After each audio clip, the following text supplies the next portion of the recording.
Hello and welcome to lesson 24 for Play Guitar Now. This lesson's starting to get into theoretical stuff. Now, we're just going to talk about the names of the notes on the guitar and how you can use the names of the notes on the guitar to play power chords. That's the basics for this lesson. In the exercise book, you'll see a fretboard laid out, and it shows you on the top three strings, so on the E, A, and the D string, what every fret is called, the letter note of that fret. So, as an example, E string is the sixth string, first fret is F, second fret is F sharp or G flat, third fret is G, and then G sharp or A flat, and then A is the fifth fret, A sharp, B flat, and so on and so forth. You can see on that diagram how the notes lay out on the strings. The reason this is important is because that first note that you play on a power chord gives it its name. Not its type, but its name. So for example, A5. A is the note name, and 5 is the type of chord. It's a power chord. So I can find an A anywhere on the guitar on those top three strings, and I can play a power chord shape, and it's going to always be an A5. So I'll give you a demonstration here. This is from the book. This is the demonstration from the book.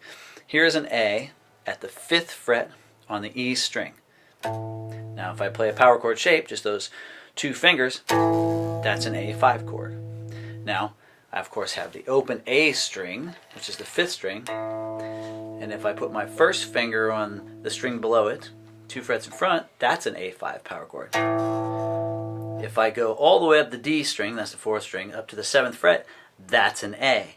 And if I do that power chord shape, that's a power chord. So I have multiple places I can play A5. They are all the same chord. Now you can do this with any note. Everything from A to A sharp, B, C, C sharp, D, all the way up to F, F sharp, and G. If you're unfamiliar with the sharps and flats, later in other lessons in the future, not in this book, but in the future, you may get into theory. For now, all you need to understand is that in between all the notes are sharps and flats. So if you go from A to B, the note in between them is A sharp or B flat, either one. You'll note that between B and C and E and F, there are no sharps and flats. So an E sharp is actually the same thing as F. An F flat is actually the same thing as E. The same with the B and the C.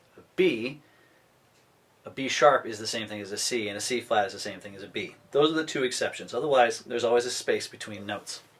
The important thing here is you can now go to any song and any chord and play a power chord version substitute by finding the bass note, or the note on the roots, the root on the 6th string, 5th string, or 4th string. If you can find that letter name, you can play a power chord substitute. All right. That's that lesson, basic idea, and I would say go and try to find the basic progressions we worked on, E, A, and B, A, D, and E, and G, C, and D, and see if you can find different places to play those chords. Should be relatively straightforward. Then take some songs that you have been wanting to play or already been working on playing and find the chord substitutes. That's the end of this lesson. We'll see you at the next one.